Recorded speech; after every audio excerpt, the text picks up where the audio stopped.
안녕하십니까. 근래 들어 경제 위기와 관련된 기사들이 굉장히 많이 나오고 있는 것 같습니다. 그런 경제 위기 여러 가지들 이야기가 나오고 있는데요. 오늘 매일경제 신문을 보니까 이런 기사가 나와 있습니다. 트럼프 무역전쟁 이어 환율 전쟁 선포, 환율 조작하면 보복관세, 1차 표적은 중국이 하나, 한국도 안심 확인 일러, 이런 내용이 있고요. 그 세부 내용을 보니까 제1의 표적이 중국이라 하더라도 한국을 비롯한 주요 대미 수출 흑자국들이 타격을 받을 수 있다는 전망이 나온다 하는 내용이 있고요.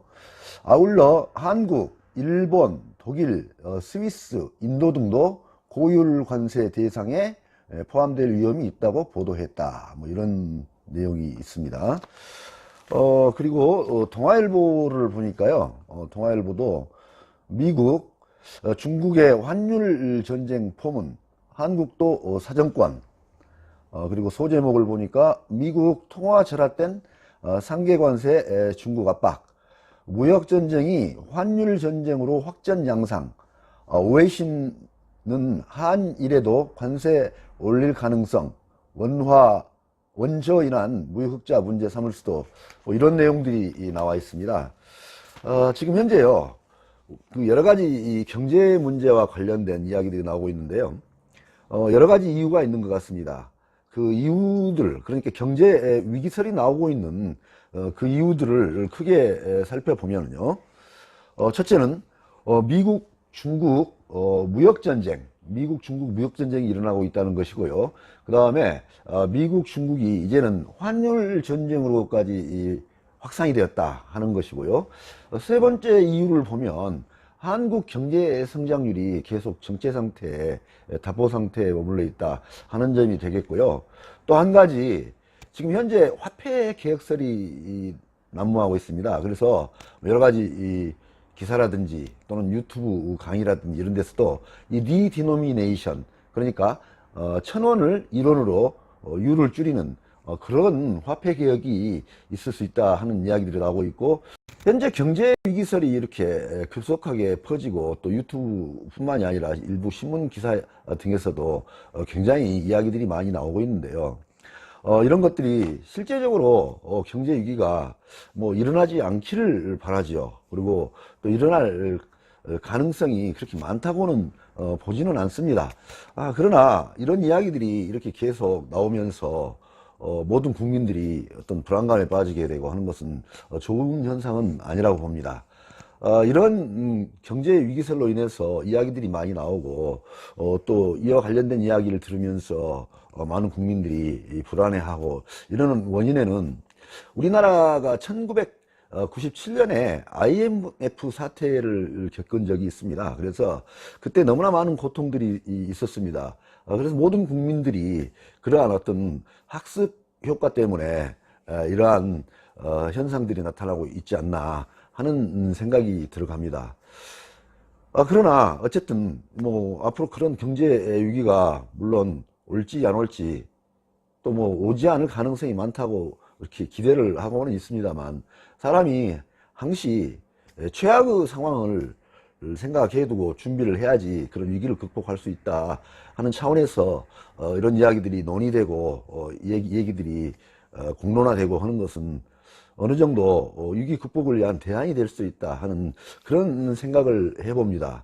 그래서 오늘은 이러한 경제 위기가 왔을 때 개인적인 측면에서는 어떤 자산에 투자를 해야 되는가, 포트폴리오를 어떻게 구성을 해야 되는가 하는 점에서 간단하게 이야기를 해보고자 합니다.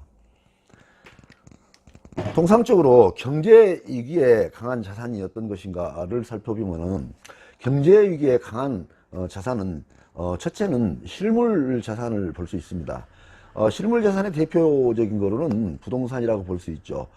두 번째로는 안전 자산을 이야기할 수 있는데요. 안전 자산의 가장 대표적인 것은 금하고 달러라고 볼 수 있습니다. 실물 자산으로서 부동산은 가장 강한 어떤 안정성을 가지고 있는 그런 자산이라고 볼 수 있습니다. 그래서 만약에 어떤 경제 위기가 온다고 했을 때 물론 부동산 가격도 떨어지긴 하겠습니다만 떨어지는 율이 다른 자산에 비해서 훨씬 적다고 볼 수 있습니다. 부동산 특징이 하방 경직성이 강한, 가장 강한 그런 자산이다 하는 것으로 또 알려져 있기 때문입니다. 그리고 만약에 화폐 개혁이 일어났다. 예를 들어서 리디노메이션이라는 어떤 그런 조치가 취해져서 유를 1,000원짜리를 1원으로 줄이는 비율 조정을 했다 했을 때도 부동산은 실물 자산이기 때문에 오히려 더 올라갈 수 있는, 가격이 상승할 수 있는 가능성을 가지고 있다 하는 점입니다.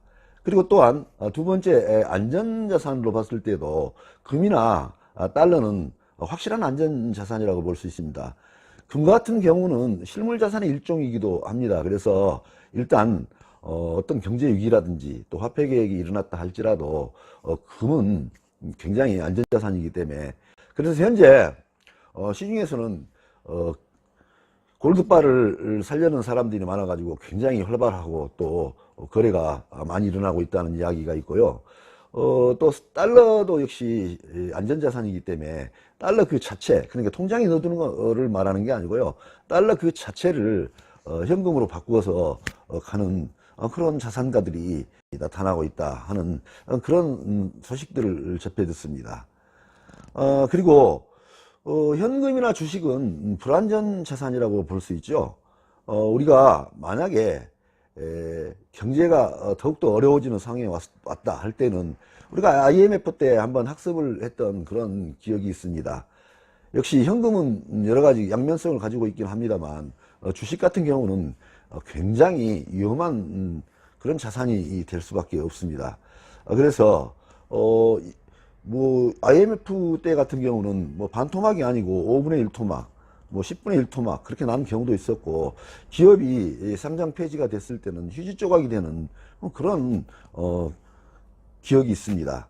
그래서 현재 이러한 경제 위기에 강한 자산이 어떤 것인가 하는 점을 학습하는 측면에서 살펴보시고 앞으로 포트폴리오를 구성하실 때 이런 점을 참작하시면 도움이 될 것이다 하는 점을 말씀드리고자 합니다. 많은 도움이 되시길 바랍니다. 감사합니다.